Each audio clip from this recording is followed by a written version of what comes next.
El mundo, un lugar lleno de oportunidades para emprender, innovar, crear, materializar ideas enormes. Emprender es mirar más allá de los obstáculos, más allá de nosotros mismos. Modificar el entorno para mejorar la vida. En el Tecnológico de Monterrey vivimos la cultura emprendedora porque tenemos la visión de un mejor país. Emprender es el principio que nos creó. Corre por nuestra sangre. Nuestra esencia es formar personas emprendedoras, comprometidas, íntegras, éticas, competitivas, con valor humano, con pasión, alegres y dedicadas. En este mundo de oportunidades, estamos para sorprender y no ser de los sorprendidos. Para encontrar lo que aún no se conoce, estamos para construir un mundo mejor. Tecnológico de Monterrey, cultura emprendedora.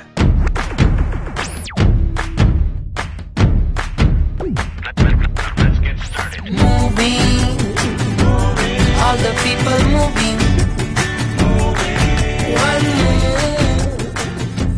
Bueno, bienvenidos a Hacer Historia TV, segundo capítulo, y quería contarles que en este podcast que estamos desarrollando para el TEC de Monterrey desde Innova con Gonzalo Alonso, mi nombre es Juan Carlos Lucas, Gonzalo Alonso mi compañero, estamos desarrollando este podcast. En este segundo capítulo queríamos hablar del advenimiento de una nueva forma de management o un paradigma emergente en el management. Por eso titulamos al capítulo Hacia un management post-cartesiano. ¿Por qué post-cartesiano? Nosotros decimos que en los últimos 350 años las ciencias naturales nos han iluminado mucho, han sido factor de desarrollo muy fuerte y de aumento de productividad muy grande. Se desarrolló la ingeniería, se desarrollaron enorme cantidad de disciplinas y han movilizado mucho de la expansión de la economía mundial.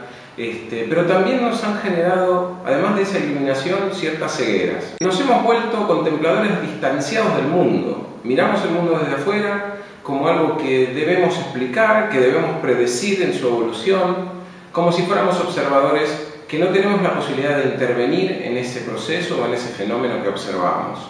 De esa manera, nos habituamos a ver el mundo poblado por identidades estables, monolíticas, estandarizadas.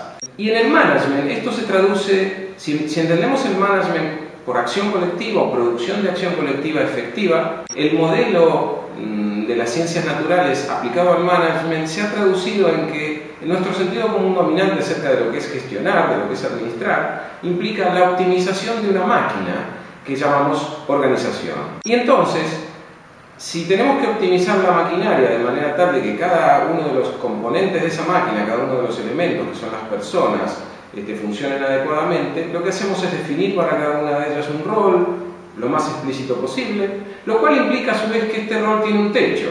Cada pieza debe cumplir su función de manera adecuada, de manera óptima. Esto nos ha hecho afanarnos por la reducción de la ambigüedad, de la redundancia, de cualquier tipo de singularidad que tenga que ver con las personas, y nos hemos vuelto muy controladores. La base de la gestión es el control, la búsqueda de los errores y los desperdicios y la eliminación de los mismos, y esto ha dado lugar a un paradigma donde lo central es el control, como decíamos, la jerarquía, los premios y los castigos, la estandarización, etc. Y esto ha dado lugar a un enorme aumento de productividad. Pero el punto es que estamos encontrando límites de este paradigma y sobre todo para los desafíos que nos toca enfrentar hoy. Un subproducto de este paradigma del control es el miedo. Estamos bajo un contexto en el cual podemos ser castigados por lo que hagamos mal. Al mismo tiempo nos dicen debemos innovar. Pero la gestión se basa en un modelo en el cual lo que hacemos es premiar los éxitos y castigar los errores, con lo cual las personas tienden a esconder los errores, y los errores son una de las fuentes primarias del aprendizaje. Entonces, cuando los contextos son de cambio acelerado y donde los errores entonces son partes integrales del proceso de aprendizaje, el modelo de gestión tradicional comienza a fallar. Ahora, hay un punto que es central para entender el impacto negativo de este modelo tradicional del management, y es la pregunta a cómo nos relacionamos con las circunstancias y el cambio. Una forma de relacionarnos con las circunstancias y el cambio propiciada por este modelo es resistirnos. Y nos resistimos con desacuerdos, con críticas, con ironías, generando teorías, generando posturas de abogado del diablo, saboteando las cosas nuevas. Nos resistimos al cambio. Queremos gestionar y controlar un sistema donde el cambio empieza a ser algo que nos molesta, algo que no nos permite predecir, que no nos permite planificar. Y una forma de reaccionar es resistirnos. Una segunda forma de reaccionar sería ser algo así como los portavoces o los adalides del sentido común dominante. Ser sensatos, razonables, reaccionar a lo que está ocurriendo, adaptarnos lo mejor posible a lo que está ocurriendo. Sería una segunda forma de reaccionar frente a cualquier cambio o circunstancia. Y la tercera es responder. La tercera es diseñar una estrategia, tomar responsabilidad, manifestar una cierta intención, un protagonismo, etc. Ahora, si bien estas tres formas de responder son diferentes, tienen algo en común. En los tres casos asumimos que lo que está ocurriendo, las circunstancias y el cambio que está ocurriendo son cosas que están ahí afuera y que nosotros tenemos que mirar, explicar, predecir e intervenir sobre algo que ya está dado. No vemos eso que está ocurriendo como algo de lo que somos partícipes y protagonistas. Por eso decimos que tenemos que cultivar un nuevo estilo para responder al cambio si es que queremos protagonizar este mundo de cambio acelerado que nos toca vivir. Bien, esto es lo que yo quería compartir con ustedes y seguimos conversando con Gonzalo. ¿Qué pensará Gonzalo de todo esto que estamos planteando? A mí me llama mucho la atención el fenómeno del observador, es decir, de este personaje que se sienta detrás del escritorio y ve pasar la película y me llama mucho la atención porque el ser humano no es observador por naturaleza. El observar es también una habilidad que tenemos que persistentemente desarrollar y que no es nada fácil de desarrollar. Yo te diría, muchas veces hablamos de escuchar, ¿cierto? Decimos, es que la gente tiene que escuchar, yo tengo que escuchar, y pocas veces hablamos de observar. Y sin embargo, sí es cierto que vivimos en un paradigma cultural, sobre todo en los negocios, en donde nos hemos acostumbrado a ser hinchas y no jugadores. Es muy interesante esta impotencia que te da cuando ves el juego desarrollarse y le quieres gritar al entrenador que cambie al medio o que cambie la contención, pero en realidad es un grito un poquito al vacío, porque todos sabemos que no es que el DT se vaya a parar y vaya a cambiar el equipo porque tú le gritaste. Sin embargo, tú no te quedas callado. Bueno, en los negocios yo lo veo y en los emprendimientos yo lo veo muy así. La primera observación que diría es que el que seas un observador y estés en esa posición no te impide el gritarle al entrenador.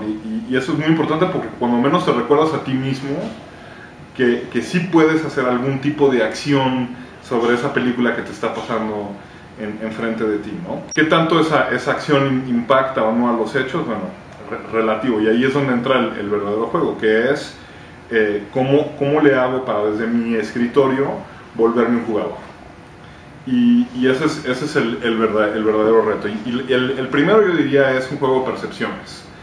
No caigamos en la desesperación, no debemos de caer en la desesperación de pensar que verdaderamente no tengo ninguna influencia sobre lo que está pasando, porque eso de alguna forma no es cierto. Siempre podemos ejercer algún tipo de influencia para cambiar el entorno que nos rodea. Y el ejemplo que yo siempre pongo para esto es uno de Facebook. Y siempre digo que cuando nos observamos a nosotros, creemos que tenemos dos vidas cuando se trata de la tecnología. Tenemos una vida que es nuestra vida virtual, ¿no? Y cuando la conceptualizamos como nuestro avatar de Facebook, nuestros 140 caracteres de Twitter. Y después vemos en nuestra vida, digamos, real, entre comillas, como otra entidad, con otro avatar, es decir, otra serie de características y mucho más accionable además. No sé por qué nos consideramos mucho más accionables en esta vida física que en nuestra vida virtual. Yo digo que eso no existe, yo digo que eso es meramente un juego de percepciones. Y el ejemplo que siempre pongo es las manifestaciones que se han organizado a través de Facebook. 2 millones de colombianos se ponen de acuerdo en Facebook para manifestar contra la violencia. Y de pronto esos 2 millones de colombianos 2 días después aparecen en las calles de Bogotá y hacen una manifestación que paraliza al país por un día entero. Digamos, ya no está tan claro cuál era la vida virtual y cuál era mi vida real. Entonces, si bien yo estaba en Facebook y probablemente pensé que mi vida virtual estaba teniendo nada más cierto impacto, después cuando lo analizo en un plano diferente me doy cuenta que no es cierto, que ese impacto se filtró por ahí, se fue metiendo y ahora se manifiestan 2 millones de personas en las calles de Bogotá. De modo que no caigamos en la trampa de pensar que detrás del escritorio yo no puedo tener ningún tipo de influencia, porque por supuesto que sí la puedo tener. Y es muy importante jugar el rol del observador, pero también es muy importante encontrar la forma de cómo me puedo meter a moldear un poco ese ambiente. Y en las culturas de las compañías lo vemos en el día a día. Es relativamente sencillo entrar a una compañía y darte cuenta del tipo de cultura que tiene. No toma más de un par de juntas para darte cuenta si son muy burocráticos, si son muy tradicionales, y bueno, ¿basta con eso? No. Podemos meter tecnologías disruptivas ahí, podemos hacer cosas que traspasen el día a día normal, que disrumpan lo que está pasando y insertemos bloques nuevos de información que les sean a todos buenos y que construyan a un ambiente diferente cuando hablamos de cultura empresarial. De modo que el rol del observador me parece muy bueno y me parece, pero creo que deberíamos de hacernos a la idea de que no basta con observar. Tengo que encontrar la forma de meter las manos. Y ese es el rol de un entrepreneur, ese es el rol de alguien que quiere emprender. Cuando emprendemos, no nada más emprendemos por la empresa, emprendemos por nosotros. De modo que hay que echar a andar eso con acciones muy concretas, es parte de hacer historia. ¿Qué pasa en una compañía en donde la decisión es nadie puede ver Facebook, nadie puede usar Twitter?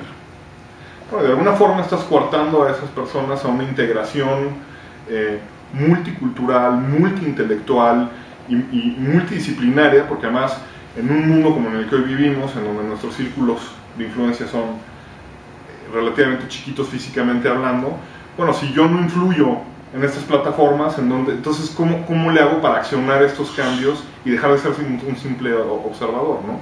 Y ese es el tipo de ambiente que generan esas compañías que deciden que la gente se vuelve más productiva si no usa Facebook.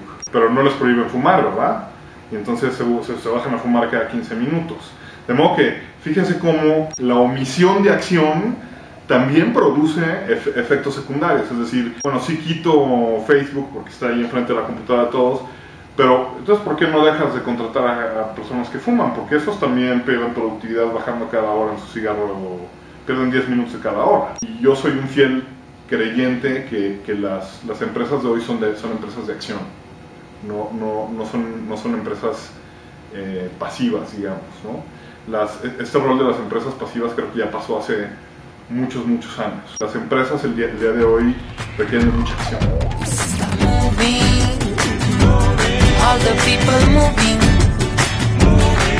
one move for just one dream. We say move.